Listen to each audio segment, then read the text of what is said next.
మీ party నాయకత్వానికి ఏం చెప్తారు? పార్టీ నాయకత్వానికి అదే చెప్తున్నాను కదా, ఇలా విచ్చలవిడిగా వీడియోలు చేసి పార్టీ నేను అసలు పార్టీ గురించి పార్టీనే ఇన్వాల్వ్ చేయలేదు. నేను బీజేపీ కార్యకర్త అంటే ప్రౌడ్ గా చెప్తా, ఒక బీజేపీ కార్యకర్తగా చెప్తున్నాను, మహిళలు ఎవరు బయటికి వెళ్ళొద్దు ఈ రోజు అని నేను చెప్పలేదు. నేను ఒక సాధారణ ఆడపిల్లగా చెప్పాను. ఒక సాధారణ ఆడపిల్లగా మాట్లాడే హక్కు ఉన్న నాకు పార్టీలకి లింకులు కట్టి నన్ను మళ్ళీ ఒక ఏదో ఏ మాటలు అయితే అనకూడదు అలాంటి మాటలన్నీ అనేసేసి ఏదో వాళ్ళ భాషలో అన్నారు, ఏదో బట్టలిప్పుకొని తిరిగింది, ప్రాస్టిట్యూట్ ఇట్లాంటి భాష మాట్లాడినటువంటి వ్యక్తిని మీరు ఇంకా పార్టీలో కంటిన్యూ చేయదలుచుకున్నారా?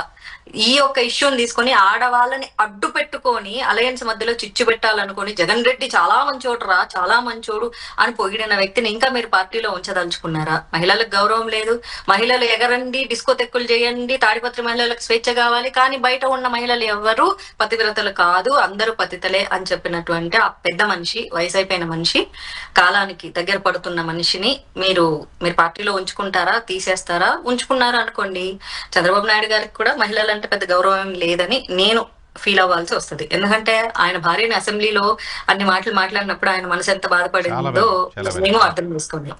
మోడీ గారిని ఆయన మీ భార్యను తీసుకొని రండి అన్నప్పుడు మా మనసు బాధపడినా సరే రాష్ట్ర మంచి కోసము అన్నింటినీ యాక్సెప్ట్ చేయాల్సి వచ్చింది. ఇప్పుడు కూడా దీన్ని ఆయన లైట్ తీసుకొని ఆయన పార్టీలో కంటిన్యూ చేసి ఎలాంటి యాక్షన్ ఏమి ఐ డోంట్ థింక్ సో అండి తీసుకుంటారని చెప్పేసి.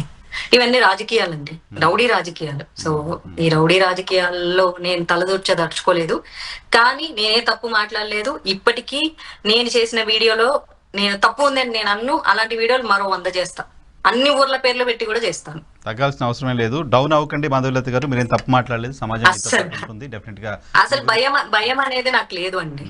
డౌన్ అవ్వకండి. No issue.